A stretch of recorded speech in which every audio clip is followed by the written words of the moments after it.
آپ نے بڑی ایک پاورفل پوزیشن لی تھی کہ یہ فیصلہ نہ ہوا کہ فل کورٹ بنے گی تو ہم بائیک آؤٹ کریں گے. آپ نے بائیک آؤٹ بھی کر دیا, فیصلہ پھر بھی آ گیا وہی جو آپ نہیں چاہتے تھے آئے.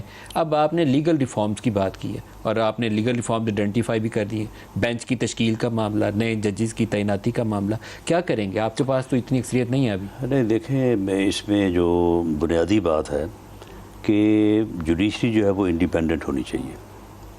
انڈیپینڈنٹ جوڈیشری جو ہے وہ ڈز نٹ مین کہ وہ باہر سے تو کسی کے دباؤ میں نہ ہو, لیکن گھر میں جو ہے وہ ایسے دباؤ میں ہو کہ اس کی انڈیپینڈنس جو ہے وہ بالکل جو ہے وہ زیرو ہو کے رہ جائے. یہ اس سے کیا مراد ہے آپ کی؟ اس سے مراد یہ ہے کہ پچھلے تقریباً 3 ٹینیور سے اس میں شامل کروں گا افتخار محمد چوہدری صاحب کا دور بھی, اس کے بعد ثاقب نثار صاحب کا دور بھی, اور اس کے بعد موجودہ دور بھی, یا اس سے پہلے بھی جو آصف کھوسا صاحب کو نہیں شامل کیا؟ نہیں, وہ بھی شامل ہیں, لیکن وہ کیونکہ دور بڑے کوئی 6 ماہ کا تھا, کوئی 8 ماہ کا تھا.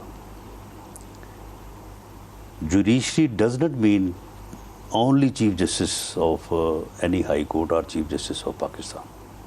جوڈیشری مین آل ججز, جو کہ عدالت عالیہ کے ہوں, عدالت عظمیٰ کے ہوں, یا ایون جو ڈسٹرکٹ کورٹس کے ججز ہوں, ان سب کی اگر انڈیپینڈنس ہوگی, سب کو جو ہے وہ ایسے حالات میسر ہوں گے کہ وہ انصاف کر سکے, تو پھر ہی ملک میں انصاف ہوگا نا. آپ نے کہا جوڈیشری آزاد ہونی چاہیے, یہ آپ نے کیوں کہا؟ آپ کو لگتا ہے جوڈیشری آزاد نہیں؟ جی, جوڈیشری جو ہے وہ ان ادوار میں under the thumb of chief justice رہی ہے. آزاد نہیں ہے؟ نہیں.